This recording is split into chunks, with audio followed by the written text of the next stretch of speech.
लांडगा आला रे आला. एका गावात राहत होतं एक धनगराचं कुटुंब. धनगराच्या घरातली माणसं समद्या गावची मेंढरं राखीत. याच घरातलं एक 10-12 वर्षाचं पोरग रोज सकाळ धरला समद्या गावची मेंढर गोळा करी आणि गावाबाहेरच्या टेकडीवर चराया घेऊन जाई. या धनगर पोराचं नाव होतं किसना. किसना तसा बरा पोरगा होता. उगीच कुणाच्या आद्यात मध्यात नसायचा. त्याचं काम बी तसं चोख होतं.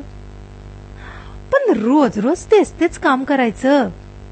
मेंढर टेकडीवरच्या कुरणात चराया घेऊन जायची. दिसभर त्यांच्या आगमाग करायचं.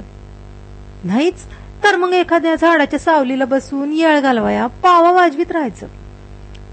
उन्हा डोईवर आली की जवळची शिदोरी सोडून भाकर तुकडा खायचा, पाणी प्यायचं, जरा डुलकी काढायची आणि उन्हा उतरणीला लागली की मेंढर घेऊन माघारी परतायचं.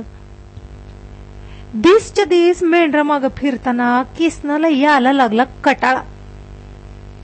बिचाराला बोलायला खेळायला कुणी सवंगडी बी नव्हतं तिथं. दिसामागून दिस जात होते. कटाळलेला किसना स्वतःशी म्हणे, छा, हे काय बी खरं नाही गड्या. या मेंढराच्या कामापायी लई कटाळा यायला लागला की जणू.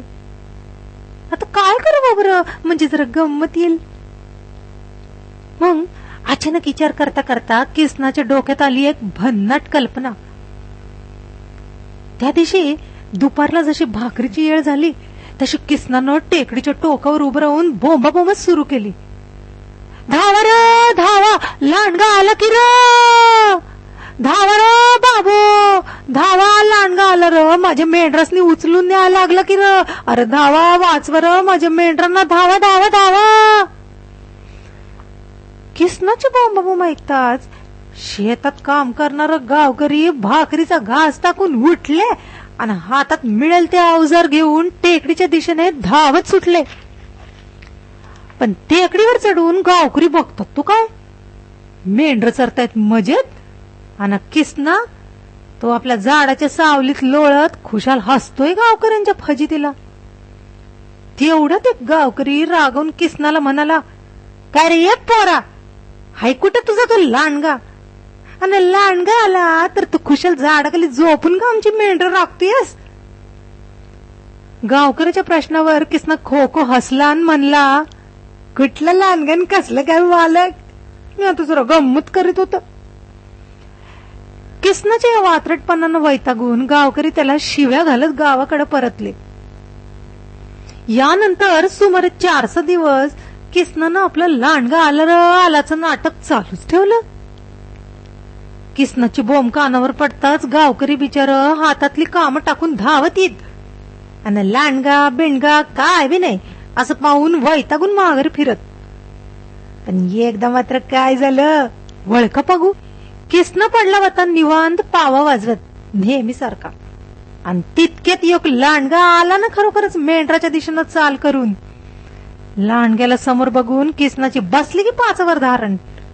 मग हातातला पावा टाकून किसना धावला टेकडीच्या टोकाला आणि वरडू लागला बेंबीच्या देठापासनं, कुणीतरी धावा र धावा, धावा र बाबू धावा, लांडगा आला की र आला, माझ्या मेंढरासनी उचलून न्यायला लागला, वाचवा की र माझ्या मेंढरासनी, कुणीतरी धावा र धावा र धावा र, कुणी लांडगा आला की र.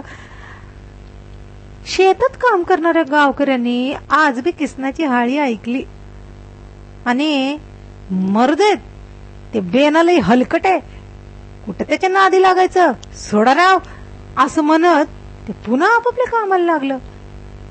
हिथं वरडून वरडून किसनाचा घसा पाक सुकला.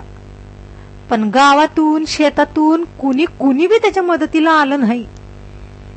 किसनाची बोंबाबोंब जराशना थांबताच लांडगा धीटपणा पुढं झाला आणि कळपातलं एक मेंढरू उचलून त्यानं थेट रानाच्या दिशेनं पोबारा केला.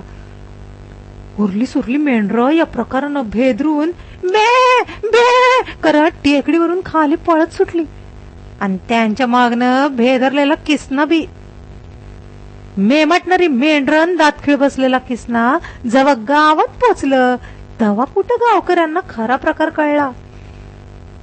किसनाच्या खोटपणापायी आज त्यांनी एक मेंढरू तर गमावलंच, आणि वर आई बापाचा आणि गावकऱ्यांचा राग बी वडवून घेतला.